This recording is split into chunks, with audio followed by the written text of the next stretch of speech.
Rieccoci, l'avevo anticipato prima, segretaria, la chiamo nuovamente in causa perché questo è un altro tema che riguarda il lavoro, gli operativi. Come sempre il supporto allo SPIS CGIL c'è perché condivide queste questioni appieno e dà grandissimo sostegno, però voi chiedete sicurezza, inasprimento delle sanzioni, esigibilità di prevenzione e formazione che sono legate anche all'aspetto della sicurezza sul lavoro e alla salute, e poi ovviamente contrasto alle mafie, caporalati, sfruttamenti del lavoro non in regola e estensione degli appalti e subappalti privati, l'applicazione dei contratti nazionali e le clausole anche sociali. Relativamente poi all'aspetto della sicurezza c'è un'iniziativa che è stata organizzata dal sindacato, no? Particolare. Sì, proprio oggi CGIL, CISL e UIL avevano proclamato un'ora di sciopero in tutti quei settori che sono soggetti a regolamentazione della normativa di sciopero in risposta al drammatico incidente successo a Noventa che ha visto coinvolto un ragazzo in alternanza scuola-lavoro. Gli altri settori avevano fatto questa ora di sciopero nel giorno dei funerali del ragazzo. E c'è in campo anche su questo terreno della salute e sicurezza nel mondo del lavoro, che ormai è una piaga, insomma, del nostro paese, perché i numeri purtroppo sono in aumento e i fatti si susseguono giorno per giorno, gli incidenti mortali si susseguono giorno per giorno siamo veramente preoccupati, tant'è che è stata messa in campo anche una mobilitazione unitaria sul tema della salute e sicurezza che ci vedrà tutti a Roma il prossimo 22 ottobre. Nel decalogo naturalmente che ruota intorno ad ascoltare il lavoro, la sicurezza sul lavoro non poteva mancare.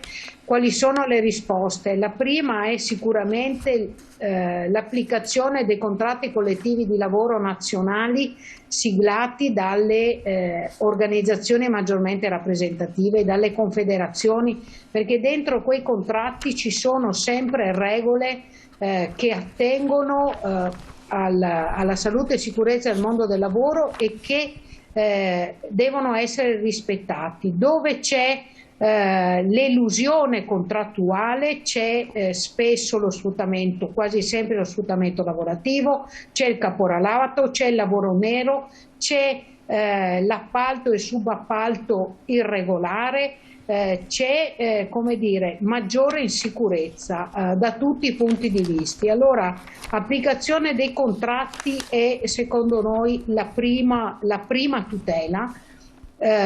Investimenti nella sicurezza nelle aziende, nella innovazione tecnologica, nell'organizzazione del lavoro, investimenti in formazione e prevenzione che deve coinvolgere tutti i soggetti certo, che affrontano questo tema, investimento nella pubblica amministrazione inteso come enti dedicati al controllo e alla prevenzione. L'inasprimento delle sanzioni è un elemento importante, però senza una cultura preventiva rischiamo di arrivare sempre dopo a sanzionare e intervenire anche legalmente. Noi vogliamo che il lavoro parta prima. Una delle richieste forti che stiamo facendo è proprio quello di far entrare la materia della salute e sicurezza nei luoghi di lavoro nella scuola, deve diventare come elemento di formazione, assolutamente. C'è un messaggio che è arrivato, la devo interrompere perché poi il tempo vola. Sono un impiegato amministrativo e nella mia azienda non si pratica lo smart working perché si pensa ancora al controllo in presenza. Siamo nel 2022 con questo sistema vecchio di pensiero. Dove vogliono andare le nostre aziende? Visto che non si danno aumenti, almeno non ho il costo del viaggio.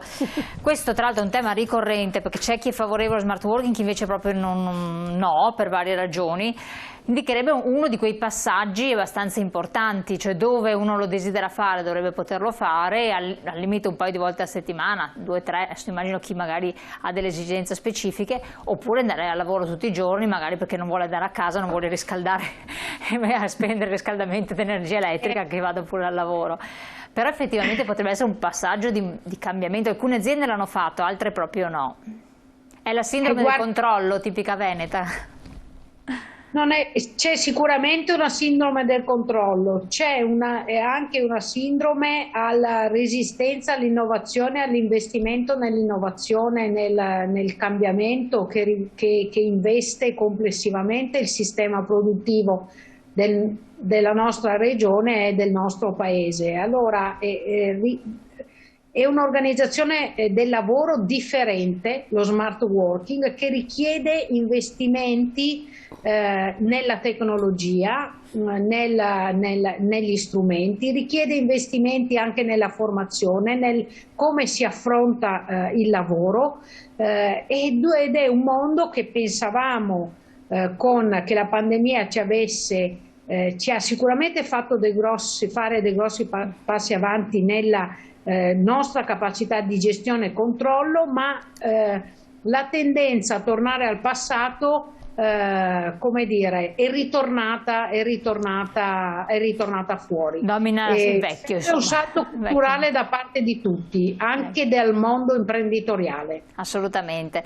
Allora c'è un altro aspetto, riguarda sempre il mondo del lavoro, Rosanna Bettella, per cui siete coinvolti, però è un altro punto importante, lo leggo con questa slide: nuovo stato sociale, diritti di cittadinanza, cosa chiede il sindacato, CGIL e SPCGIL, piano straordinario di assunzioni pubbliche, stabilizzazione dei precari, centralità del servizio sanitario pubblico universalistico, questo forse vi riguarda direttamente, centralità del sistema pubblico di istruzione e di conoscenza, questo l'ha detto anche la segretaria prima, garanzia di una misura di lotta alla povertà, e questo però riguarda anche i pensionati, non solo i lavoratori. Certo. No autonomia differenziata, quindi vabbè, questa posizione qui vostra, politiche inclusive e diritti civili per i migranti, nuova legge sull'immigrazione. Intanto analizziamo questi primi aspetti e io chiedo in causa però Rosanna Bettella, perché centralità del servizio sanitario pubblico universalistico, cosa intendete dire? Sì, nel senso che stiamo vivendo, ci stiamo accorgendo, insomma, che invece il nostro sistema sanitario pubblico si sta impoverendo in qualche modo.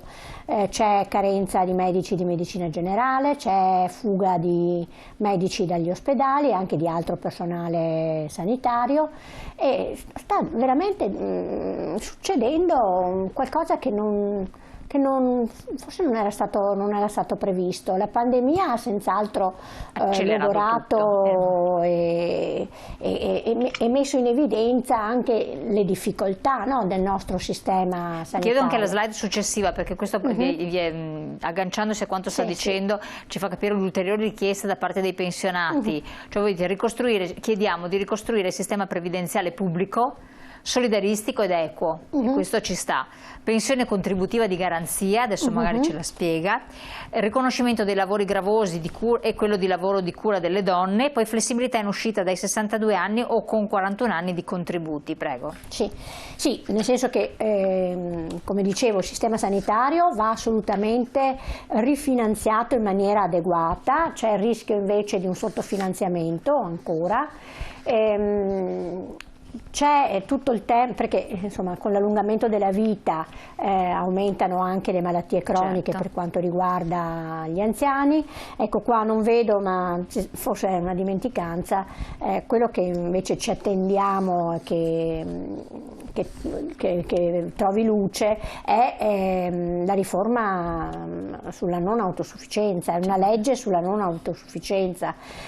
Sappiamo che è stata messa in calendario nel Consiglio dei Ministri, perché fa parte comunque del PNRR, è una delle leggi fondamentali che deve essere approvata, e davvero darebbe delle risposte ai tanti anziani, quelli soprattutto che vivono a casa, che sono a carico delle famiglie, ma anche dovrebbe trovare ristoro la crisi che comunque adesso colpisce anche le residenze per anziani. Assolutamente.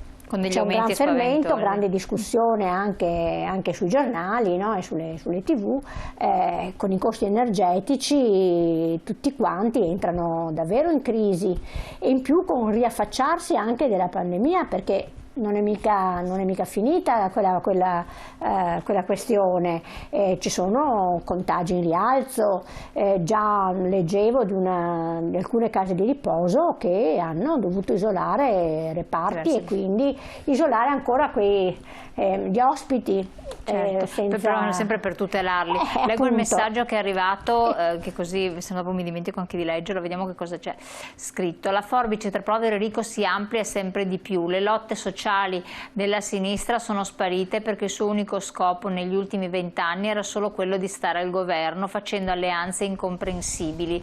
È ora di fare vera opposizione e di ripartire. Lo scrive un nostro o una nostra telespettatrice. Allora, un altro aspetto che volevo appunto che spiegasse, voi chiedete sostanzialmente la possibilità di un'uscita, flessibilità in uscita a 62 anni e poi la pensione contributiva di garanzia. Questa cosa sarebbe? La pensione di garanzia è proprio pensata per chi ha il lavoro adesso, i giovani di adesso. Perché appunto con il lavoro precario e assolutamente stagionale, non continuativo, c'è il rischio che quando andranno in pensione davvero avranno pensioni. Ne abbiamo parlato anche diffusamente. Allora bisogna mettere mano a questa cosa, bisogna trovare la strada. Noi abbiamo una proposta chiara, una proposta che continuiamo a fare ormai io ne sento parlare, insomma, e la portiamo all'evidenza di chi ci ascolta, di chi ci segue, dei nostri iscritti ormai da anni. Certo. Un altro messaggio. Bisogna affrontare questo nodo e questo tema. Salve, è vero, manca la formazione di giovani per il mondo del lavoro. Qualche azienda ho visto che sta correndo ai ripari, scrive Gianfranco. Ai noi, è vero, non viene, poi dovrebbe, come dite voi, come dice il sindacato CGIL, formazione continua, vuol dire lavoratori stimolati sempre in modo che uno arriva anche all'età della pensione ma riesce ad assolvere quegli incarichi, quegli oneri, magari riesce a cambiare tipo di lavoro, farne uno meno usurante. Siamo in chiusura. Fanelli, chiedo l'ultimo punto che però non riusciremo a commentare ma comunque vi riguarda, politiche di sviluppo e nuovo intervento pubblico, vediamo l'ultima slide, nuove politiche industriali, state chiedendo, agenzia per lo sviluppo e fondo speciale per le transizioni ambientali digitale, piano strategico per l'autonomia energetica e investimento nelle fonti rinnovabili, recupero di vari territoriali, riqualificazione delle periferie urbane e aree interne, incremento edilizia pubblica e sociale. Qui ci sarebbe solo una puntata per questi temi, per cui penso che vuole fare una battuta di chiusura. La battuta è: servono le politiche industriali per indirizzare il Paese e serve un nuovo protagonismo dell'intervento pubblico che non vuol dire statalismo ma vuol dire proprio indirizzo strategico verso dove vuole andare questo Paese, altrimenti ognuno va per sé e poi, come dire, l'insieme non è detto che risulti armonico e che porti nella direzione giusta. Assolutamente. A questo punto poi atterrete con la manifestazione dell'8 ottobre 2022 a Roma, con questo corteo che poi si conclude alle 14:30 in Piazza del Popolo. Italia e Europa, ascoltate il lavoro, conclusioni di Maurizio Landini, interventi dei sindacati anche internazionali e delle associazioni.